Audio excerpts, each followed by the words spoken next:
सबका काम है लगाने का, लगाओ, नहीं लगाने का तो मरो जल के, वही होने वाला है। अपन को अपने बच्चे का सोचने का ना, अपन तो आधा खबर में।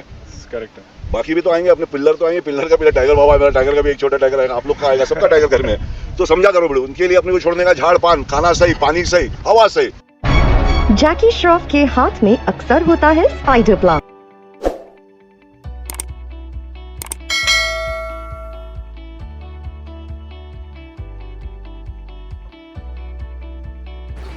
क्या हो अगर एक सिटी जो कि हीट का आइलैंड बन चुका है और वहाँ पे बहुत ज़्यादा एयर पोल्यूशन है, रहना लोगों का मुश्किल हो गया है, और उस कंडीशन में हम क्या कर सकते हैं। सो मैं आपको एक सोल्यूशन बताता हूँ। अभी एक कोलंबिया का एक सिटी है, उसका नाम है मेडलिन, जो कि वहाँ का सेकंड लार्जेस्ट सिटी है, और वो एक हीट आइलैंड बन चुका है, और जिसका कि जो एवरेज टेम्परेचर है वहाँ के जो रूरल एरियाज़ और जो सबर्बन एरिया उससे बहुत ही ज़्यादा है, वहाँ पे रहना बहुत ही मुश्किल हो गया। लेकिन वहाँ की गवर्नमेंट ने एक सोल्यूशन निकाला है जिसको कि ग्रीन कॉरिडोर कहते हैं। मैं आपको बताऊंगा इसके बारे में, और मैं बताऊंगा कि वो सोल्यूशन और उसकी वजह से कैसे प्रॉब्लम सॉल्व हुई। मैं आपको अपना एक खुद का एक एक्सपीरियंस बताना चाहूँगा। ये वीडियो देखिए। यहाँ पे मैं न्यूजीलैंड गया था, वहाँ पे साउथ आइलैंड में क्वींसटाउन करके एक शहर है, वहाँ पे एक पर्टिकुलर एरिया था, सेक्शन, जहाँ पे बहुत ज़्यादा ट्रीज थे, बहुत ज़्यादा पेड़ थे और बहुत ज़्यादा ग्रीनरी थी। वहाँ पे एकदम से टेम्परेचर उसी पर्टिकुलर एरिया में 3 से 4 डिग्री कम हो जाता था। वहाँ पे एकदम से ठंड हो जाती थी। मैं लूज यानी कि वो जो आप इस वीडियो में देखिए कि मैं नीचे आ रहा था, तो एक पर्टिकुलर सेक्शन में एकदम से बहुत ज़्यादा ठंड हो रही थी, और जैसे ही मैं उस पर्टिकुलर सेक्शन से बाहर निकलता था वहाँ पे टेम्परेचर बढ़ जाता था। तो आइडिया यही है ग्रीन कॉरिडोर का कि बेसिकली आपको एक शहर के अंदर एक जंगल बनाना है। कंक्रीट का जंगल जो होता है वो बहुत हीट पैदा करता है, उसको कंट्रोल में करने के लिए एक ग्रीन कॉरिडोर का निर्माण शहरों में किया जा रहा है। तो ये शहर जो है ये बहुत बड़ी एग्जांपल है उस सक्सेसफुल स्टोरी के लिए, जहाँ पे हम कहते हैं कि हमें ऐसे शहर बनाने चाहिए। मैं आपको डिटेल में बताता हूँ कि कैसे ये सब वहाँ पे हो रहा है और सरकार ने, गवर्नमेंट ने वहाँ पे क्या किया। तो इस सिटी का जो टेम्परेचर है उसका बढ़ने का एक बहुत बड़ा कारण था वहाँ पे जो इंफ्रास्ट्रक्चर बिल्ड किया गया था, जैसे कि सड़कें और बिल्डिंग्स, घर वगैरह जो पूरे कंक्रीट से बने थे, वो सन की हीट को एब्जॉर्ब करते और वो जाने नहीं देते, जिसकी वजह से इवन आफ्टर द सनसेट वो सिटी बहुत ही हॉट बन रहा था। और उसके अलावा वहाँ पे जो ट्रैफिक था, ट्रैफिक की प्रॉब्लम, बहुत सारे व्हीकल्स चलते थे, मोटर बाइक्स, कार, स्कूटर्स, उसकी वजह से भी वहाँ पे पोल्यूशन की मात्रा बहुत बढ़ गई, जिसकी वजह से हीट नहीं निकल पा रही थी सिटी से, एब्जॉर्ब कर रहा था पूरा वो जो वातावरण था वहाँ का उसको। और इस बढ़ते पोल्यूशन की वजह से वहाँ पे अस्थमा और ब्रोंचिटिस और क्रॉनिक डिसीज़ की जो पेशेंट्स थे उनकी बहुत एक लंबी लाइन सी लगने लगी, मतलब बहुत ज़्यादा पेशेंट्स बढ़ गए। अब मेडलिन सिटी काउंसिल ने इसको सॉल्व करने के लिए, इस इन्वायरमेंटल क्राइसिस को सॉल्व करने के लिए कुछ चीज़ों को इम्प्लीमेंट किया, जैसे कि बहुत ज़्यादा पार्क बनाए उस सिटी में, बनाने शुरू किए, और ग्रीनरी को बेसिकली बहुत बड़े लेवल पे उन्होंने प्रमोट किया। और इससे पहले भी एथेंस और मिलान जैसे जो सिटी यूरोप के हैं वो एक एग्जांपल सेट कर चुके थे कि ग्रीन सिटी बनाने से एनवायरनमेंट पे और वहाँ का जो पोल्यूशन कंट्रोल है उस पर बहुत फ़र्क पड़ता है।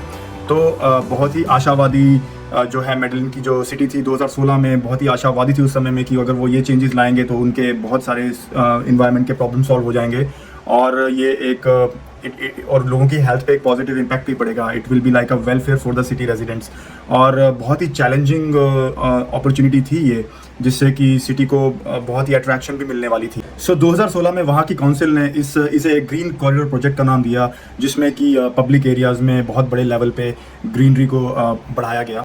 अब इसे कॉरिडोर का नाम क्यों दिया गया? क्योंकि जो इस सिटी के जो 20 किलोमीटर का जो रेडियस था उसको पूरी तरह से shade with the green trees and grass वगैरह हर चीज़ से उस 20 किलोमीटर एरिया को ट्रांसफॉर्म करना था, जिसमें कि 18 सड़कें थी और लगभग 12 के करीब जलमार्ग थे, जिनको पूरी तरह से ग्रीन करने का प्रोजेक्ट ये बनाया गया, इसलिए इसको कॉरिडोर का नाम दिया। 3 साल के अंदर अंदर ये जो प्रोजेक्ट शुरू हुआ था उसमें इस सिटी का जो टेम्परेचर था वो 3.5 डिग्री कम हो गया, यानी कि लगभग वो 31.6 था। और ये प्रोजेक्ट शुरू होने के 3 साल के विद इन ये टेम्परेचर 28.1 हो गया। और जो सतह का टेम्परेचर था, जो जिसे कि हम सरफेस टेम्परेचर भी कहते हैं, वो लगभग 10% कम हो गया, 40 से 30 डिग्री पे आ गया, जो कि बहुत बड़ी अचीवमेंट है। विद इन 3 ईयर्स आप देख सकते हैं कितना बड़ा चीज। और टेम्परेचर कम होने की वजह से लोगों ने जो कूलिंग इक्विपमेंट्स है वो भी यूज़ करने कम कर दिया, फॉर एग्जांपल एयर कंडीशन या फ़ैन, जिससे एनर्जी बहुत बचने लगी। और पोल्यूशन में तो मतलब बहुत ही ज़्यादा एकदम से ड्रास्टिक चेंज आ गया। जो पीएम लेवल था 2016 में 2.5, वो अब 1.5 पे आ चुका था 2019 में। और इसकी वजह से लोगों को हेल्थ बेनिफिट भी शुरू हो गए। जो प्रॉब्लम्स चल रही थी अस्थमा और बाकी क्रॉनिक डिसीज़ की, वो बहुत कम होने लगी, जिससे कि एक तरफ सिटी में पैसा लगाया गया ग्रीन कॉरिडोर के, लेकिन उसके अगर आप उसके बेनिफिट्स देखें तो एनर्जी में कितना पैसा बचा, लोगों की हेल्थ इंप्रूव हो गई और ऑल इन ऑल टेम्परेचर भी कम हो गया, जिससे कि वो सिटी एक रहने लायक सिटी दोबारा से बनी। तो इस ग्रीन प्रोजेक्ट जो कॉरिडोर हाउस की वजह से जो कितने इसकी सक्सेस की वजह से हमें कितने बेनिफिट्स मिले उस सिटी को, जैसे कि टेम्परेचर कंट्रोल में आ गया, जो एमिशन हो रहा था व्हीकल से उसमें बहुत अच्छा कंट्रोल हो गया, एयर क्वालिटी इंप्रूव हो गई जो कि 2.55 से 1.5 पे आ गई, ऑक्सीजन जनरेशन हुई, ऑब्वियसली अगर आपका सिटी ग्रीन है तो प्लांट्स हैं, ट्रीज हैं, ऑक्सीजन की जनरेशन बढ़ गई, और नॉइज़ में रिडक्शन हुआ बिकॉज वो नेचुरल एब्जॉर्ब करते हैं साउंड को, जो प्लांट्स और ट्रीज होते हैं, और बायोडाइवर्सिटी देखिए कितनी बढ़िया बन गई वहाँ पे, और जो एक अर्बन डिज़ाइन की एक एग्जांपल सेट कर ली उन्होंने, और आज के समय में वो बहुत ही अच्छा स्मार्ट अर्बन सिटी डिज़ाइन बन चुका है बाकी देशों के लिए भी, और उनको एक अवार्ड भी मिला है, एशटन अवार्ड 2019 का, Ashden award for cooling by nature award, ऐसे कुछ नाम का उनको अवार्ड मिला। इससे बड़ी अचीवमेंट क्या हो सकती है।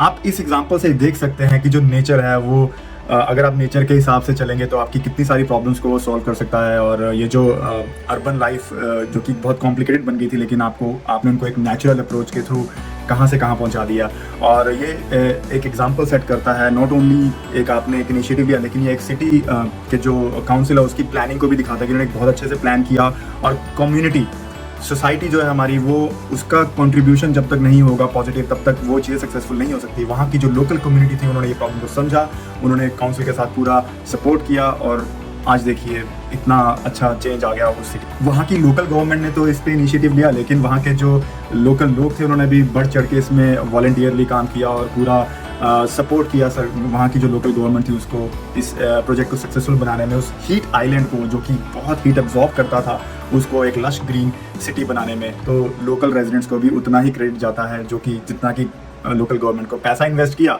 लेकिन जब तक आपको लोगों का सपोर्ट नहीं होगा वो पैसा व्यर्थ है, वो पैसा वेस्ट है। अब इस प्रोजेक्ट को सक्सेसफुल बनाने के लिए वहाँ की जो लोकल काउंसिल थी उन्होंने जो गरीब लोग थे उनको रिलोकेट भी किया, क्योंकि वो प्रोजेक्ट बिना जो लोग जैसे फॉर एग्जाम्पल पुअर लोगों को उनको रिलोकेट किया बिना ये इंफ्रास्ट्रक्चर बना ही नहीं पाते। ये जो प्रोजेक्ट है इसकी वजह से पोल्यूशन और हीट का तो प्रॉब्लम सॉल्व हुई थी, लेकिन बहुत एम्प्लॉयमेंट भी जनरेट हुई। सो डिसएडवांटेजेस बैकग्राउंड से लगभग 107 लोगों को एम्प्लॉयमेंट मिली, और 2600 लोगों को वहाँ का जो लोकल बोटैनिक गार्डन का था उनके थ्रू, इंटर्नशिप के थ्रू काफ़ी अच्छी जॉब्स मिली, बेसिकली गार्डनर्स की या मेंटेनेंस की, ऐसे तरह तरह की जो जॉब्स थी उनको मिली। तो लगभग अराउंड 2700 साढ़े 2700 के करीब उनको नौकरियाँ भी मिली इस प्रोजेक्ट के चलते। Please don't forget to like, share and subscribe. Thank you.